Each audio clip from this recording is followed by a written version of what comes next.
am writing this under an appreciable mental strain, since by tonight I shall be no more. During the game, you will encounter interactive elements. Some of them will allow you to continue your journey. Interesting facts.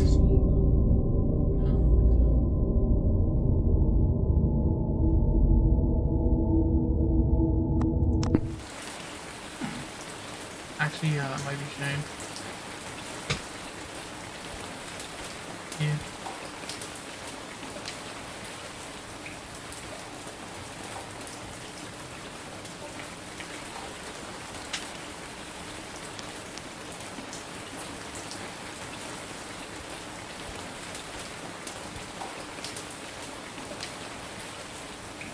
Drummer supported.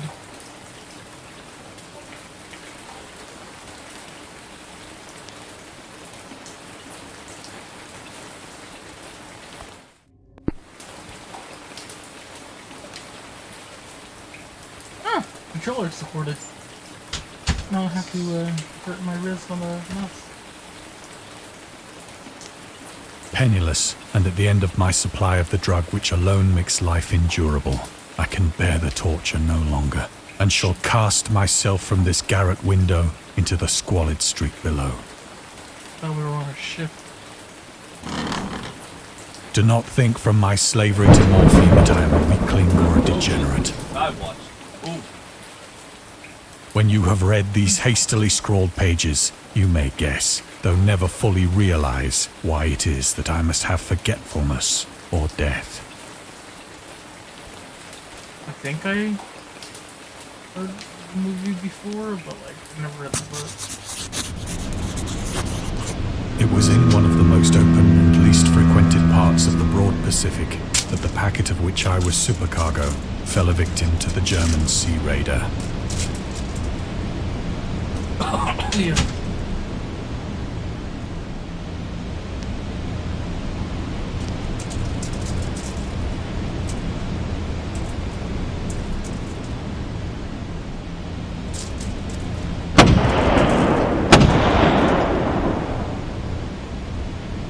The Great War was then at its very beginning, and the ocean forces of the Hun had not completely sunk to their later degradation, so that our vessel was made a legitimate prize, whilst we of her crew were treated with all the fairness and consideration due us as naval prisoners.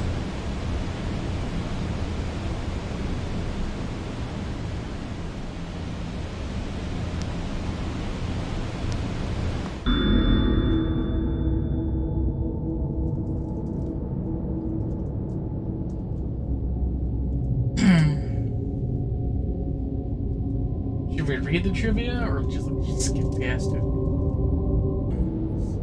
The Huns were Central Asian nomads who established a dominion in Europe and invaded the Roman Empire in the 5th century AD. They were known as brutal, deadly warriors and masters of quick raids who also developed powerful composite bows, lassos, and early siege weapons. During World War I, the British used the word Hun as a synonym for Germans in order to emphasize their brutality. Yes, you could tell that I've never read a book in my life.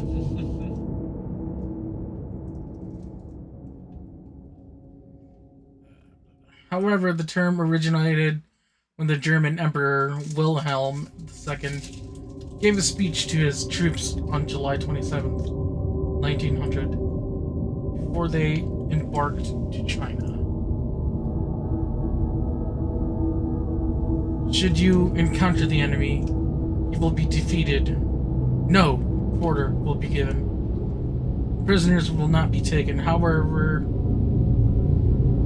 whoever falls into the hands is forfeited. Just as thousands of years ago, the Huns, under their King Attila, made a name for themselves. One that even today makes them seem mighty in history and legend. May the name German be affirmed. by you in such a way in China that no Chinese will ever again dare to look cross-eyed at a German. They can't look cross-eyed. They squint eye. I don't know if I should put that joke in there. You're Asian, it's okay. Yeah, point taken. The refusal to take prisoners was a clear breach of the laws and customs of war adopted during the First Hague Convention of 1899.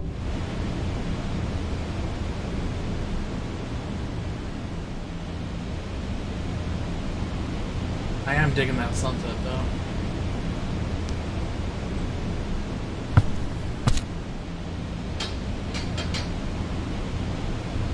So liberal, indeed, was the discipline of our captors, that 5 days after we were taken, I managed to escape alone in a small boat with water and provisions for a good length of time.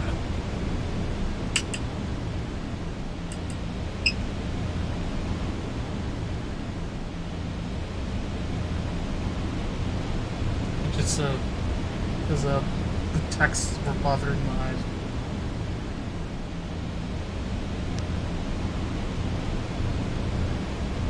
I like the colors though. I dig that.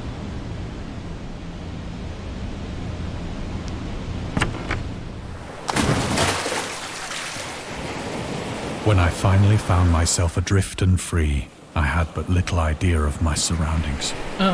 Water. You're in water, dude. Yeah.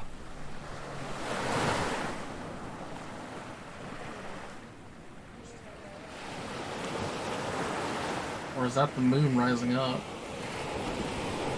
Never a competent navigator, I could only guess vaguely by the sun and stars that I was somewhat south of the equator.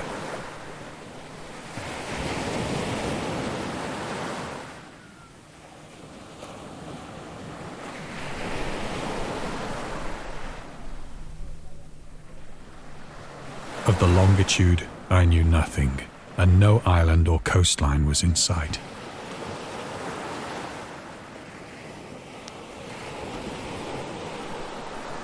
The weather kept fair, and for uncounted days I drifted aimlessly beneath the scorching sun, waiting either for some passing ship or to be cast on the shores of some habitable land.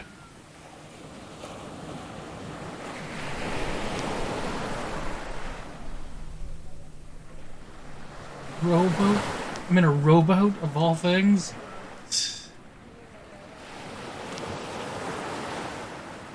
But neither ship nor land appeared, and I began to despair in my solitude upon the heaving vastness of unbroken blue.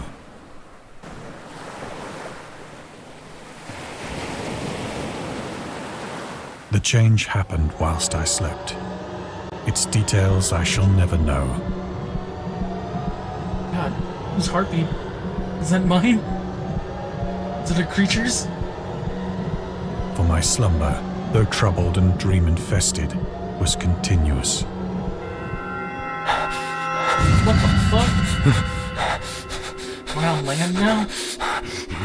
Am I in a dream? Is that my ship?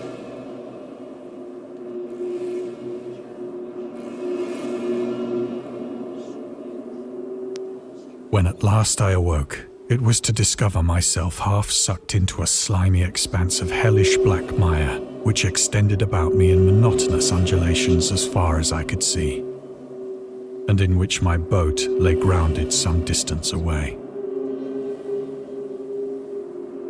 Though one might well imagine that my first sensation would be of wonder at so prodigious and unexpected a transformation of scenery, I was in reality more horrified than astonished.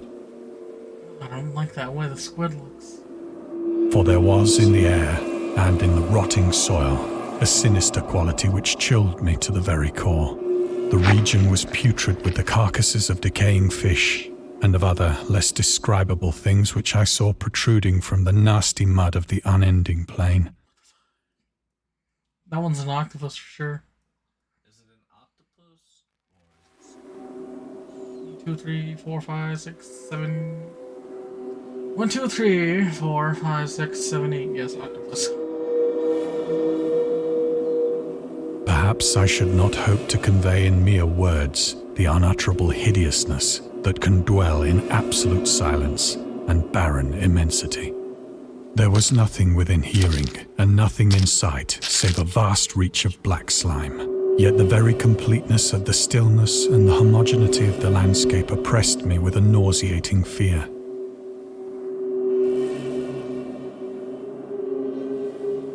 The sun was blazing down from a sky which seemed to me almost black in its cloudless cruelty, as though reflecting the inky marsh beneath my feet.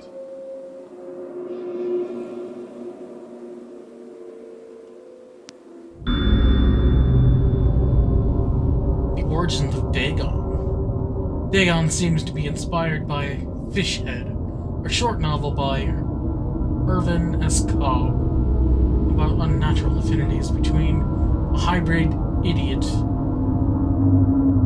and the strange fish of an isolated lake. Supernatural horror and literature, H.P. Lovecraft. And Lovecraft's dream about a strange island emerging from the ocean and him crawling into the ooze that covered its surface. I dreamed that the whole hideous crawl and yet feel the ooze sucking me down. Feel the ooze sucking me off. In defiance of Dagon, H.P. Lovecraft. Lovecraft's interest in the topic stemmed from his aversion to fish and sea smell. In his own words, I have hated fish and feared the sea, and everything connected with it since I was 2 years old. But I cannot recall what earlier experience gave me such profound and lasting aversion to the sea and seafood.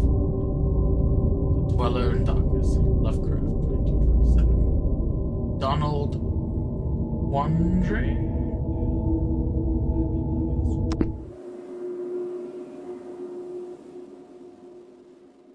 Oh, I would hate to see that thing in real life. That's about like, what, almost a foot wide? Or more than a foot wide, really.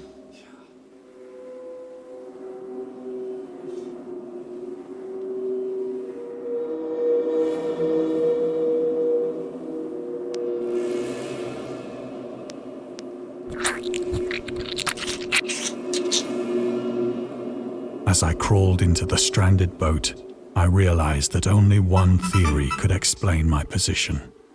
Through some unprecedented volcanic upheaval, a portion of the ocean floor must have been thrown to the surface, exposing regions for which innumerable millions of years had lain hidden under unfathomable watery depths. So great was the extent of the new land which had risen beneath me that I could not detect the faintest noise of the surging ocean, straining my ears as I might. Yo, what the fuck is that? Is that a larger squid? Nor were there any seafowl to prey upon the dead things.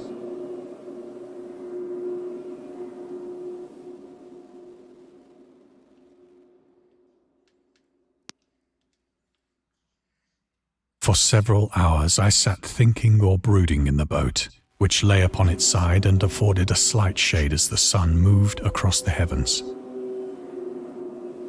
As the day progressed, the ground lost some of its stickiness and seemed likely to dry sufficiently for traveling purposes in a short time.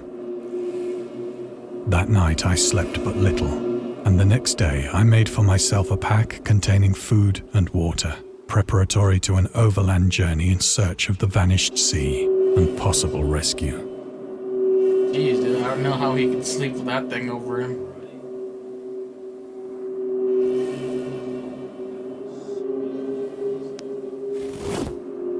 On the third morning, I found the soil dry enough to walk upon with ease.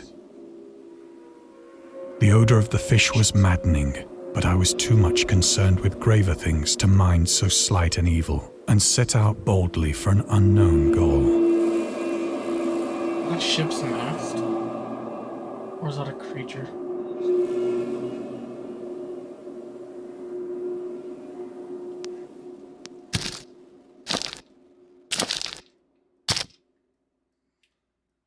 All day I forged steadily westward, guided by a faraway hummock which rose higher than any other elevation on the rolling desert. That's what a virus looks like. Like legit. Yeah, that thing right there. Yeah.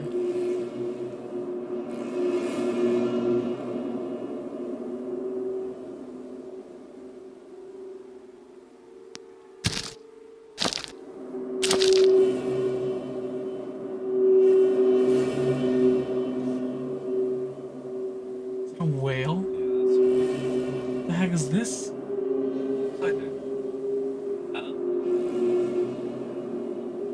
Huge ass freaking crab.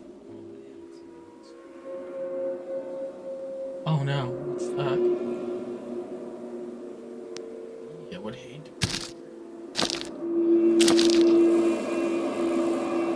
That night, I encamped, Horrendous. and on the following day still travelled toward the hummock, though that object seemed scarcely nearer than when I had first espied it. Dude, I'd be freaking out if this was a large fucking snake. Oh, dude, I think that's a worm. Oh, dude, what if it's like a giant centipede?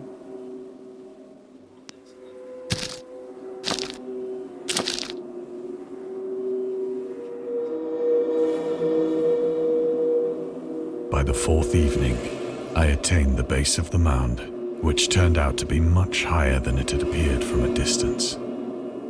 Yep, mountains and hills used to, look... An intervening valley setting it out in sharper relief from the general surface. I had no idea. Is that what mirrors were supposed to worry us about? Things in mirrors are, like, closer than they appear? Oh, yeah. Too weary to ascend, I slept in the shadow of the hill. I know not why my dreams were so wild that night, but ere the waning and fantastically gibbous moon had risen far above the eastern plain, I was awake in a cold perspiration, determined to sleep no more.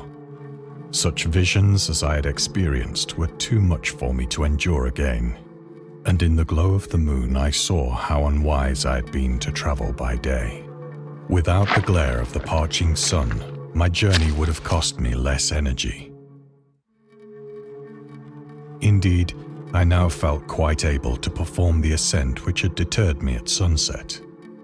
Picking up my pack, I started for the crest of the eminence.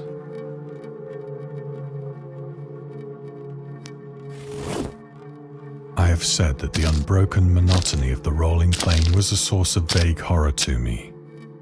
But I think my horror was greater when I gained the summit of the mound and looked down the other side into an immeasurable pit or canyon, whose black recesses the moon had not yet soared high enough to illumine.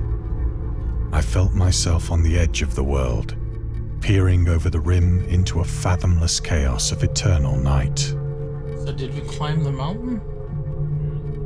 Through my terror ran curious reminiscences of Paradise Lost, and of Satan's hideous climb through the unfashioned realms of darkness. As the moon climbed higher in the sky, I began to see that the slopes of the valley were not quite so perpendicular as I had imagined.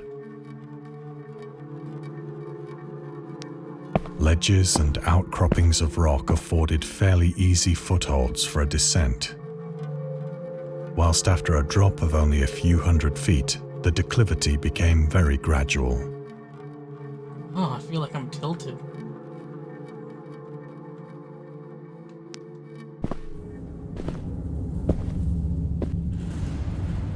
Urged on by an impulse which I cannot definitely analyze, I scrambled with difficulty down the rocks and stood on the gentler slope beneath, gazing into the Stygian deeps where no light had yet penetrated. All at once, my attention was captured by a vast and singular object on the opposite slope, which rose steeply about 100 yards ahead of me. An object that gleamed whitely in the newly bestowed rays of the ascending moon.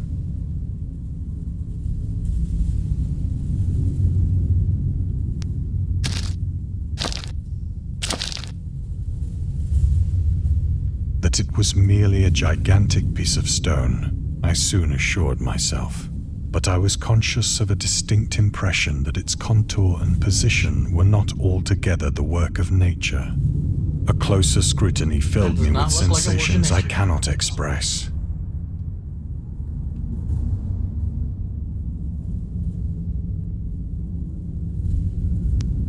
For despite its enormous magnitude and its position in an abyss which had yawned at the bottom of the sea since the world was young, I perceived beyond a doubt that the strange object was a well-shaped monolith, whose massive bulk had known the workmanship and perhaps the worship of living and thinking creatures. Dude, you remember when the monoliths used to be a thing in the news? What? They found like one in a canyon and like one in like Europe or like or Sweden or something like that. About the metal monoliths? Oh, yeah, the metal. Dazed and frightened, yet not without a certain thrill of the scientist's or archaeologist's delight, I examined my surroundings more closely.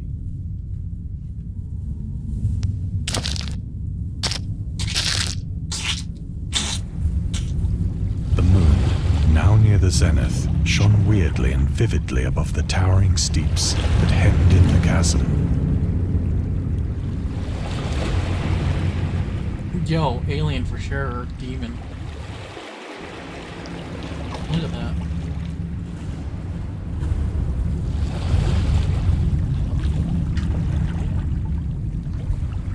And revealed the fact that a far-flung body of water flowed at the bottom, winding out of sight in both directions and almost lapping my feet as I stood on the slope.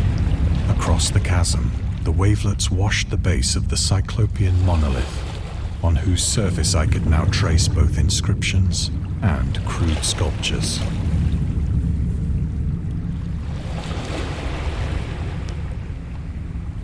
The writing was in a system of hieroglyphics unknown to me and unlike anything I'd ever seen in books, consisting for the most part of conventionalized aquatic symbols such as fishes, eels, octopi, crustaceans, mollusks, whales, and the like. Several characters obviously represented marine things which are unknown to the modern world, but whose decomposing forms I had observed on the ocean-risen plain. It was the pictorial carving, however, that did most to hold me spellbound.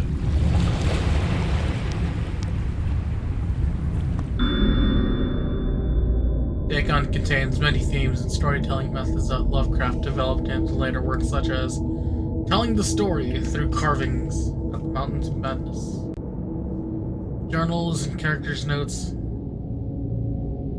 islands emerging from the ocean, or fictional beings and deities based on events and mythologies. It's also considered the origin of the popular Cthulhu mythos. Some of Lovecraft's other stories are also concluded in a manner similar to Dagon. Plainly visible across the intervening water on account of their enormous size were an array of bas-reliefs whose subjects would have excited the envy of a doré. I think that these things were supposed to depict men, at least a certain sort of men, though the creatures were shown disporting like fishes in the waters of some marine grotto, or paying homage at some monolithic shrine which appeared to be under the waves as well. Of their faces and forms I dare not speak in detail, for the mere remembrance makes me grow faint, grotesque beyond the imagination of a Poe or a Bulwer. They were damnably human in general outline, despite webbed hands and feet, shockingly wide and flabby lips. Didn't you just say he wasn't going to describe it? Yeah. Look, man, if mermaids look like that, I don't think I want to see one. Glassy, bulging eyes, and other features less pleasant to recall. Curiously enough, they seem to have been chiseled badly out of proportion with their scenic background, for one of the creatures was shown in the act of killing a whale, represented as but little larger than himself.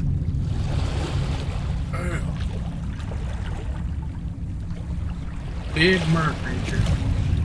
I remarked, as I say, their grotesqueness and strange size, but in a moment decided that they were merely the imaginary gods of some primitive fishing or seafaring tribe. Some tribe whose last descendant had perished eras before the first ancestor of the Piltdown or Neanderthal man was born. Hey, it's predetermined queen. How they're all posed together like that.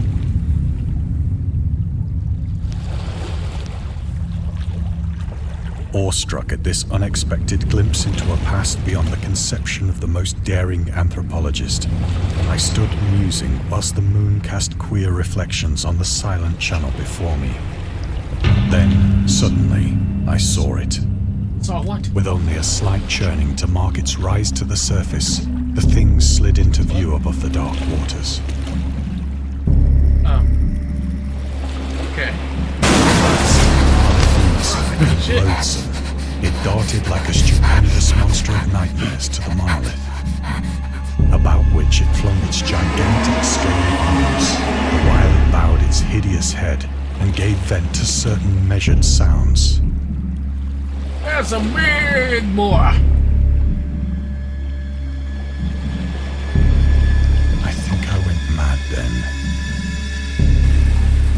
Of my frantic ascent of the slope and cliff, and of my delirious journey back to the stranded boat, I remember little.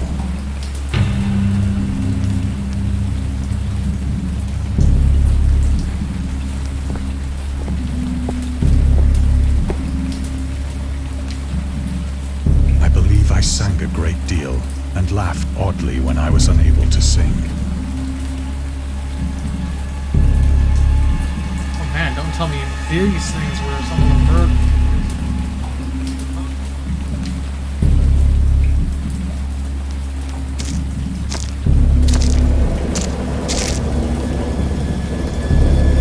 I have indistinct recollections of a great storm sometime after I reached the boat. At any rate, I know that I heard pearls of thunder and other tones which nature utters only in her wildest moods.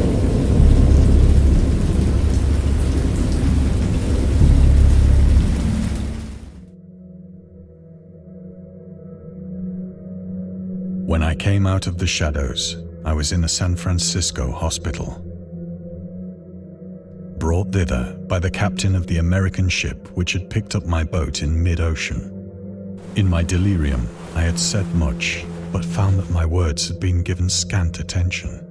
Of any land upheaval in the Pacific, my rescuers knew nothing.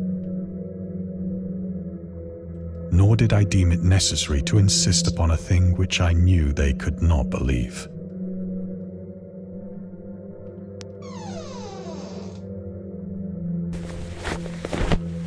Do I have psychic Once I powers sought now? out I a just celebrated opened it in my bed. ethnologist and amused him with peculiar questions regarding the ancient Philistine legend of Dagon, the fish god.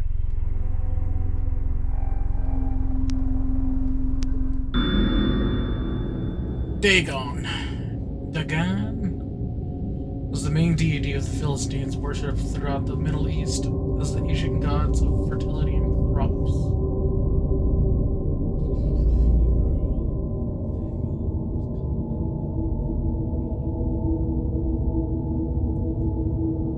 The rulers of Akkad, Mesopotamia, chose him to be the judge of the dead in an Assyrian poem, and an underworld prison warden in one of the Babylonian texts.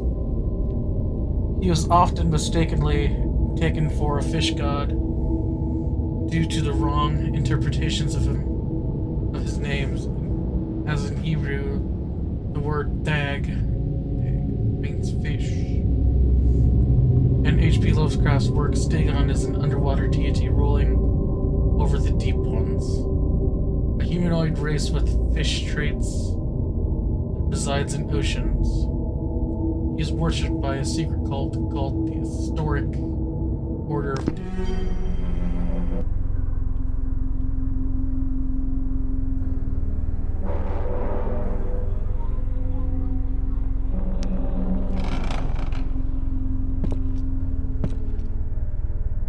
But soon perceiving that he was hopelessly conventional, I did not press my inquiries.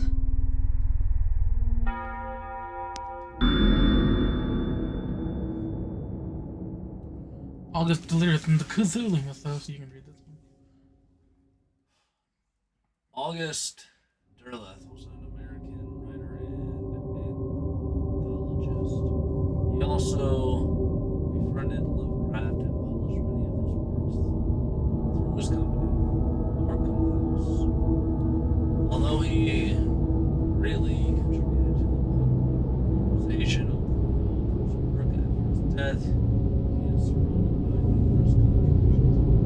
One of his most questionable decisions involved introducing the good versus evil doctrine. Derleth was a devout Catholic to the Cthulhu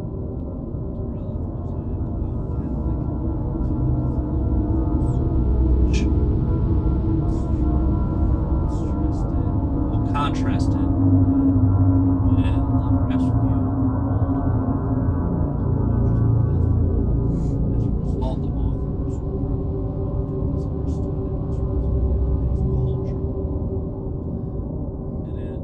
It is also worth noting that Lovecraft was never really interested in creating a mythology, and the term Cthulhu mythos was coined by Derleth after the author left the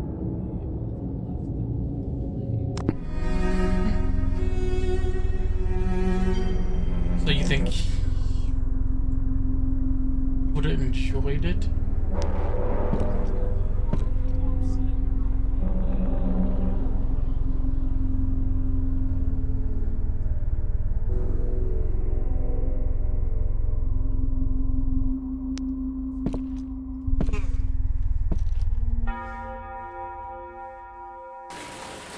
It is at night, especially when the moon is gibbous and waning, that I see the thing.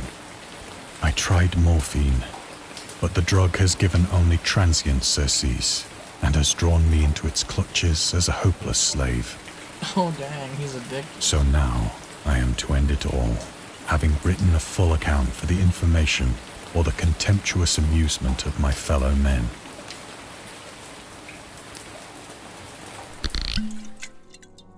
Often, I ask myself if it could not all have been a pure phantasm, a mere freak of fever as I lay sun-stricken and raving in the open boat after my escape from the German man of war. This I ask myself, but ever does there come before me a hideously vivid vision in reply. I cannot think of the deep sea without shuddering at the nameless things that may at this very moment be crawling and floundering on its slimy bed, worshipping their ancient stone idols and carving their own detestable likenesses on submarine obelisks of water-soaked granite. I dream of a day when they may rise above the billows to drag down into their reeking talons the remnants of puny, war-exhausted mankind. Of a day when the land shall sink and the dark ocean shall ascend amidst universal pandemonium.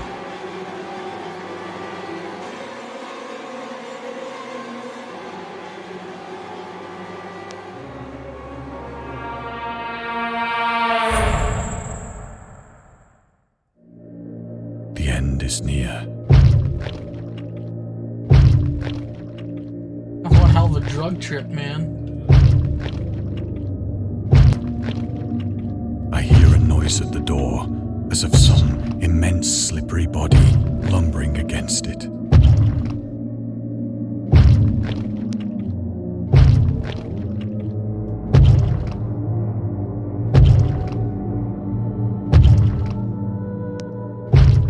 It shall not find me.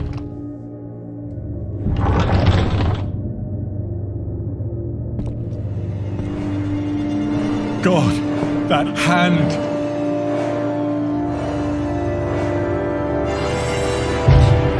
The window! The window!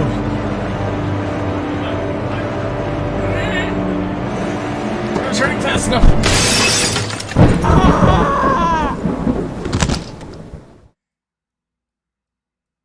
Did you break his neck?